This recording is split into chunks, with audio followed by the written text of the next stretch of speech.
Today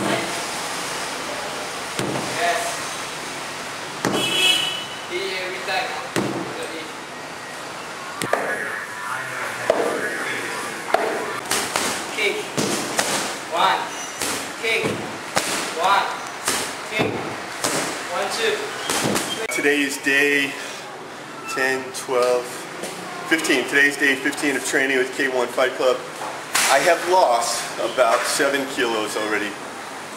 15 training days. It's almost 3 weeks still, but almost 7. It's about 7 kilos I've lost.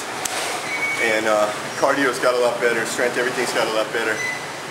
They said normally you need 2 months to prepare for a fight, and I think that would be better, but I couldn't survive 2 months of this. It's too hard. So 1 month is fine. Yes, let me help. Push me to the opposite. Down the side.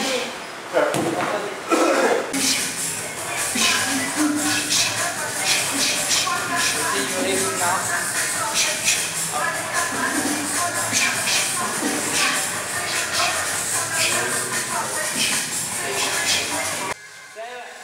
This video is one in a series about me preparing for my first MMA fight, which was in Malaysia, September 11th, 2011. I'm in Cambodia training at the K-1 Fight Factory, and they agreed to train me for 1 month. Actually, they agreed to train me for 2 months, but I only had 1 month left until the fight, so I wound up being there for 1 month. We trained 3 times a day. 8 a.m. we had conditioning, which would be strength and cardio. Evening we would have boxing, and then either grappling or another strength and cardio session, and this was every day. And every boxing session and every grappling session began with a workout, so you'd wind up stretching and doing abs and shadow boxing and some of the other exercises you wind up doing 3 times a day, twice a day, something like this. 1, 2, 3. 1, 2, 3, 6.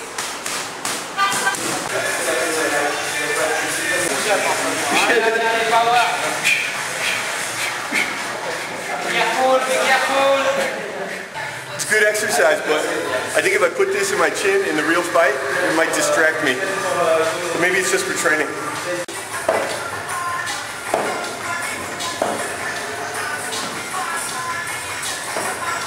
First day, Alvaro came in here with the ball and told me he was going to throw it at me, and I had to dodge it. I was thinking of that movie, Dodgeball, and there's a scene where the coach comes in and he's got a big bag full of hardware, and he goes, if you can dodge wrenches, you can dodge balls.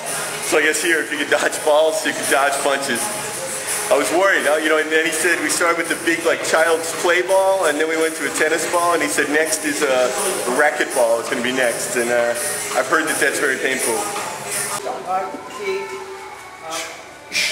This particular session is a 2:45 boxing afternoon session, and we're doing a lot of old school training today.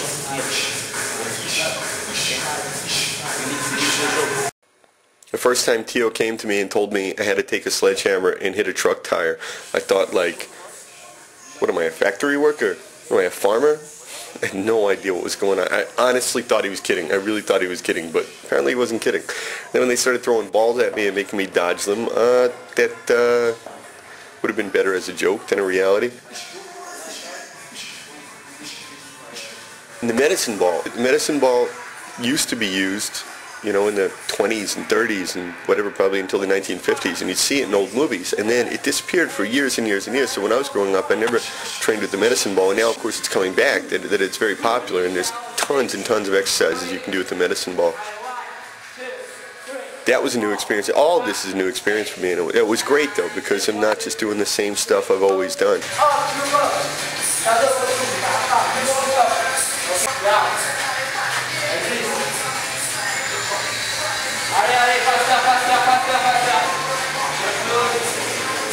Yes, faster.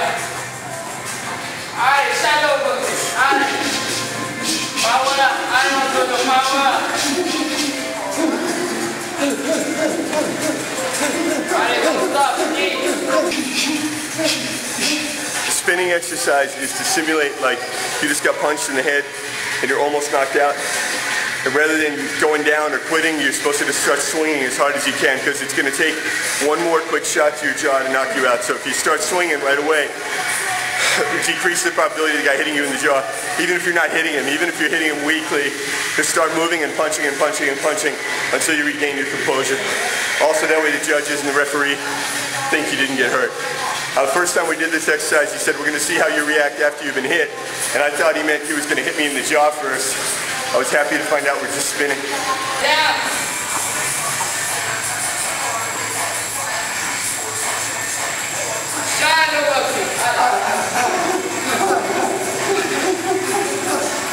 It's one of the more awful things we do. It makes me really sick, but it's important.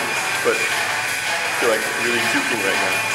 Interestingly, although this is the hardest I've ever trained in my life, none of my old injuries, none of my sort of lifelong injuries flared up during this month because all the exercises we were doing, the movements, were different than what I'd been doing my whole life. And you know, a lot of your injuries, of course, are caused by repetitive movement. On that exercise, you're not allowed to have your feet touch the ground, so your abs are in constantly being worked the whole time. And then you're throwing the ball. Very hard. On the whole, I have to say, K-1 Fight Factory was awesome. These old school training techniques are great. Obviously, I got the cardio, I got the fitness. My weight dropped tremendously. If you look at the first video until now, there's a massive, massive weight loss. And of course, the cardio is up. If you can train 3 times a day, you can get through a fight, which is what happened.